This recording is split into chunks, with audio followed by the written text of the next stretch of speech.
તંત્રની બેદરકારી ફરિયાદ થયા બાદ પણ હમીસર તળાવમાં ગટરનું પાણી જોવા મળ્યું। રિપોર્ટ બાય કરણ વાઘેલા, ભુજ। કાકમભાઈ, જે રીતે વાત કરી તો જે હજી મોટા હજી તો થોડોક વરસાદ આવ્યો છે, એનામાં ગટરનું પાણી આપણે જોવા મળી રહ્યું છે, શું કહેશો? ચોક્કસપણે તમારા મારફતે વારંવાર મીડિયા, બાંધકામ સમિતિના ચેરમેન, કારોબારી ચેરમેન તમામ કને જ્યારે નગરપતિ કને પણ રજૂઆતો વારંવાર કરતા હોઈએ કે આ ગટરનું પાણી હમીસર તળાવમાં ન જાય એના માટે તાકેદારી રૂપે તાત્કાલિક એ ગટરના કોઈ પણ પાણી આવતા હોય તો એ કનેક્શન તાત્કાલિક કપાવો અને એ લોકોને નોટિસો આપો કે ભાઈ હમીસર તળાવનો જે પાણીનો વહેણ છે એમાં જેટલા પણ ગટરના કનેક્શન આવતા હોય કે કોઈની પણ ગટર હોય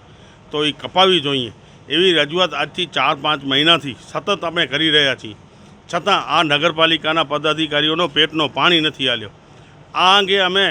આ ચીફ ઓફિસરને પણ અગાઉ પણ રજૂઆત કરી હતી, તમારા મારફતે મીડિયામાં પણ વારંવાર જ્યારે આપણે રજૂઆતો કરતા હોઈએ અને અપાવતા હોઈએ, છતાં પણ આ લોકોનો પેટનો પાણી નથી હાલતો। અને થોડાક સમયમાં જો આ વરસાદની આગાહી છે અને વરસાદ પડશે તો હમીસરમાં પાછો ગટરનો પાણી આવવાનો શરૂ થઈ જશે। ખરેખર હમીસરમાંથી ગટર મુક્ત હમીસર થાય એક રાજાશાહીનો ઐતિહાસિક તળાવ હવે માત્ર ને માત્ર જ્યારે એક જ રહ્યો છે, કારણ કે દેસલસર તળાવ તો ગટરના તળાવ તરીકે અને ભુજ શહેર જે ગટર નગરી તરીકે જે નામ આપવામાં આવ્યું છે એની અમલવારી તો આ ભુજ શહેરની ગટર નગરીની 12 મહિનામાં પણ આ લોકોથી કાંઈ થયું નથી। આજની તારીખમાં પણ જ્યાં જુઓ ત્યાં ગટરો ઉભરાય છે, ગટરો છલકી રહી છે। અને